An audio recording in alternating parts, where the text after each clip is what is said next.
Will the recent OIC ban on semi-autos in Canada really affect public safety at all? I don't think it will. Hey everybody, Canadian Renegade here. I haven't been posting a lot lately, but I felt compelled with this recent ban to just voice my opinion and add my voice to the many people who have been doing videos on this topic on YouTube and elsewhere. I think it's time that we start speaking up a lot more, and this is an issue that is very important to me and many others. So I'm sure you've heard about the recent Order in Council ban on what was pretty much the remaining semi-autos in Canada.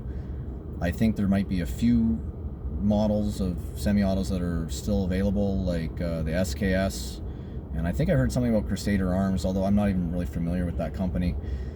But yeah, pretty much the majority of the center fire semis are now all illegal. And for some reason they even got into a lot of the 22 long rifle stuff, 22 long rifle semi-autos.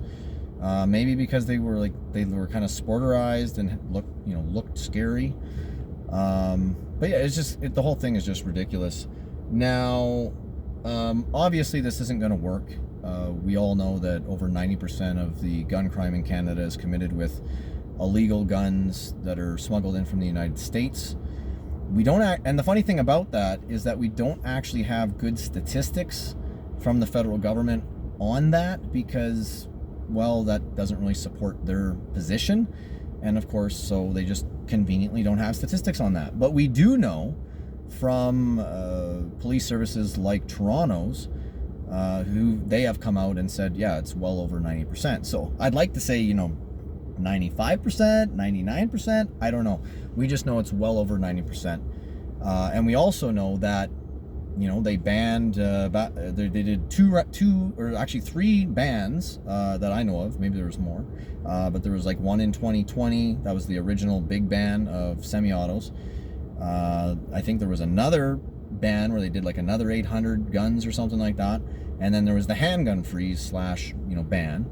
And those are all in the last 4 years. And has gun crime and violent crime gone down in the last 4 years? Of course not, because that doesn't affect it, right? Illegal guns from the United States affects it. Economic conditions affect it. Demographics affect it. There's a number of things that affect it, but legal gun owners that are licensed and their guns isn't really going to affect that number. So I got a few notes here. Oh yeah, that was the other thing. So Ukraine, I don't know if it's like a virtue signaling thing, but they have said, oh, we're going to take some of these, or maybe it's just to show that these are, assault style weapons, which I'll talk about in a minute. But they said, oh, we're going to take some of these guns and send them off to Ukraine to help support the war effort. And I could say a few things about that war, but it's not really on topic for this video. But of the guns that were on that recent list, I'm not a gun expert by any means, but the only ones I can really think of that might even be close to suitable to be used in a war would be the Tavor and the Bren. All the other ones, they're almost experimental rifles, right? All the AR-180 variants, a lot of the PCCs, these are weapons that they're made specifically for Canada's market because everything else has already been banned. And a lot of them they're not super reliable. They're obviously not, select fire. All of our magazines are pinned, so we don't have high capacity magazines. I don't know.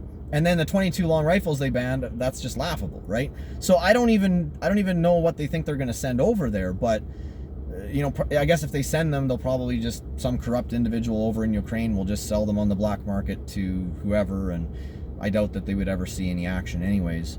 But I guess, to the uninformed public, maybe it might seem like a good thing to do. I don't know. It's silly.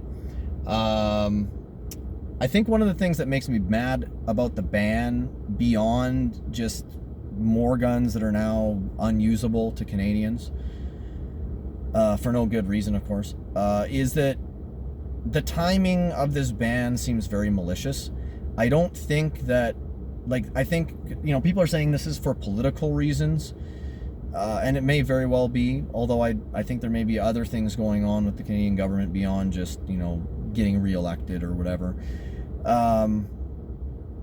But, you know, they could have announced this ban in like January or February when there wasn't a lot of news, when people's minds weren't on Christmas shopping and stuff like that. And maybe they would have actually gotten a little bit more play out of it. Like they would have gotten more mileage out of the ban.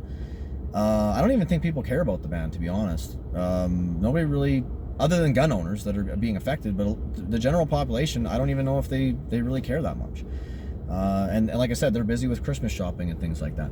But, you know, if you wanted to hurt the firearms community the most and really punish these store owners, like the gun stores, and you wanted to punish these boutique gun manufacturers, this would be the time to do it. When everybody's Christmas shopping, right? And when Canada Post is not shipping, or not, because like the only way that you can ship a gun in Canada, as far as I know, is by Canada Post.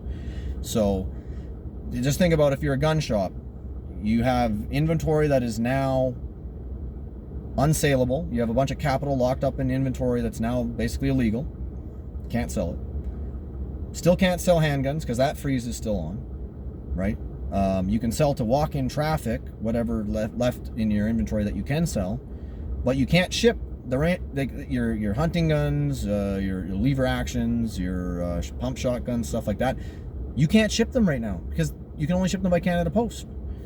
And then same with accessories. Like a lot of times people will come in, if somebody comes in to buy a semi-auto, they might walk out with a bunch of accessories and ammunition. Well, that's not going to happen, right? If somebody online buys a hunting rifle, they might get some accessories or ammunition, right? But none of that stuff can be shipped. So yeah, if you're a gun shop right now, it's rough. And I think that was intentional. I think they're maliciously trying to destroy that part of our community, or I guess whatever you want to call it, the ecosystem, the firearms ecosystem. And then these small manufacturers, you know, like let's say, just for example, Kodiak Arms, because I can think of them off the top of my head. You know, like, do they even have a business model now? Like, what are they supposed to do? Sell into the United States? Well, they can't compete with all the inexpensive AR-15s in the United States, you know, and other guns that are available there that we don't have.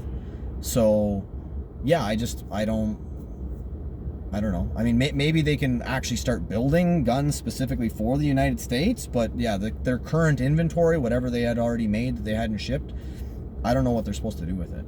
So yeah, it just seems very malicious. And what, you know, how these people are going to pay their bills, pay for Christmas, pay their mortgage, it doesn't matter. If we destroy lives, no problem. We're the federal government, right?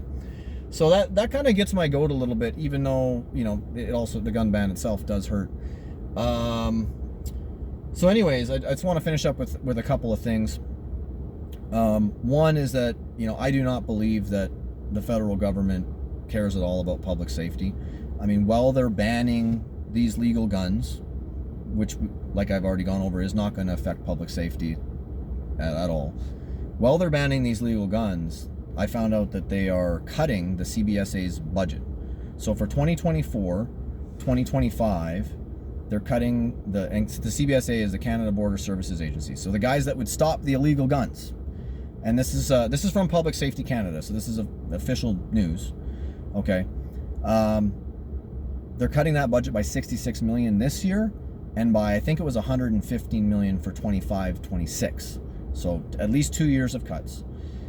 And this is at the same time that they're banning legal guns. So is there going to be a decrease in illegal guns coming in? I highly doubt it if you're cutting the budget for the CBSA. So do they actually care about public safety? I don't think so. So I guess to finish up, I just want to talk about what can we do. And the things that I've come up with so far are what a lot of people have already said. But support the CCFR. You can be a membership, you can get a membership, or you can donate. And Rob Giltaca, he had a video out a few days ago where he talked about perhaps there's an opportunity to volunteer for some special project, but he was pretty vague about it. So maybe just keep that in mind if you don't have money to donate or sign up for a membership. maybe plan to get involved. I'm definitely going to at least look into it, and if I think I can manage it, I'll get involved myself. Obviously, write to your MPs. If you have a Conservative MP, I would let them know that we support them, that we expect them to roll back when they get elected, we expect them to roll back the OIC bans, and then put in, like, basically follow through with what they said they're going to do. And then additionally, we would like additional safeguards to protect gun owners from this type of thing happening again in the future. And if you have an MP that is not a Conservative, I would let them know that we are very unhappy, that we will do everything we can to make sure that they do not get elected, and that we know that this is not going to help public safety, especially considering the budget cuts to the CVSA. So that's kind of the outline of what I would write in a letter if you're trying to think of something. And then beyond that, I would, just start talking to people. We have to start being more vocal. It's easy to just kind of stay within, our people or our communities. And I think we need to get out and just start speaking to people that are not gun enthusiasts, that maybe don't agree with you. I mean, do it politely and courteously, but let them know that, hey, this is not going to help. And that meanwhile, they're doing things that are going to make the situation worse, like being soft on crime. I mean, the guy in Edmonton, that foreign student that just got shot and killed in Edmonton, the guy who killed him was a career criminal that had been in jail several times, but he was still back out on the street. And he had past offenses like kidnapping women, pointing guns at people, high-speed chases. He was involved in a armed carjacking while he was on parole in Saskatchewan. This is a guy that should have been in jail. And if he was in jail, he wouldn't have been, out to kill that poor guy. So we just need to let people know, the soft on crime policies, they're also a big part of this problem. And the lack of border security is a big part of this problem. And, the legal guns are not really a part of this problem. And that, if we can increase public awareness and understanding of the real issues, then maybe we can get a bit more support on our side, and it'll help us in the future. So I think that's it for now. Have a good rest of your day, and until next time, take care.